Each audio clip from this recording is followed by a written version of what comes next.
On sait que un aliment qui est mouillé nécessite netilat yadayim sans bracha. C'est la raison pour laquelle, la nuit du Seder de Pessah, lorsqu'on va tremper le karpas dans l'eau salée, il faut se laver les mains sans réciter de bénédiction après ce lavage. Quelle est la raison pour laquelle il faut se laver? Eh bien, parce que les Chachamim nous ont dit qu'un aliment, une fois qu'il est mouillé, il peut être mekabel tum'a. Et lorsque nos mains, qui ne sont pas pures, touchent l'aliment, peuvent le rendre impur. Alors certes que de nos jours, on n'a pas d'interdiction de manger un aliment impur, puisqu'on est tous impurs de toutes les façons. Mais étant donné qu'à l'époque du Beth Amikdash, les Kohanim qui mangeaient la terouma, même après, ils devaient se laver les mains, alors on a généralisé la coutume, entre guillemets.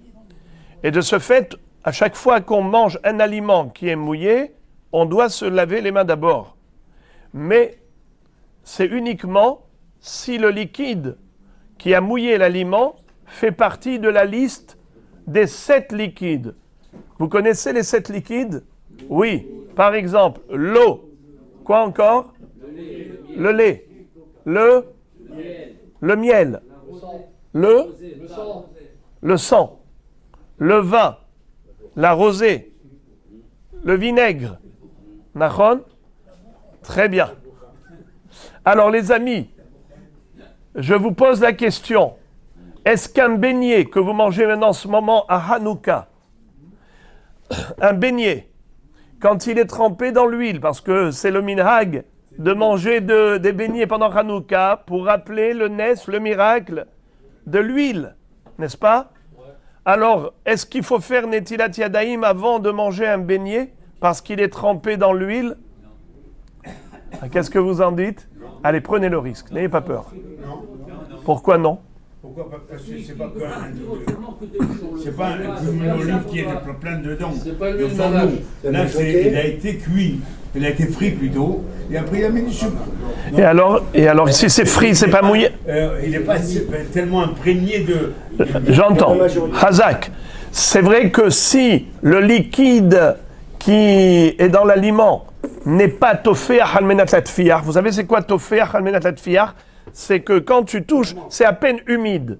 Mais c'est pas tellement mouillé à tel point que quand tu touches ici, tu vas mouiller autre chose. C'est pas tofé à halmenat latfiar. Mais imaginons que c'était un beignet tunisien. Vraiment, il est baigné dans l'huile.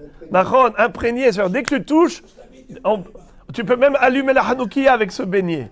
Alors dites-moi, quel est le din? On devrait faire netila? Non. Pourquoi non? C'est uniquement l'huile d'olive.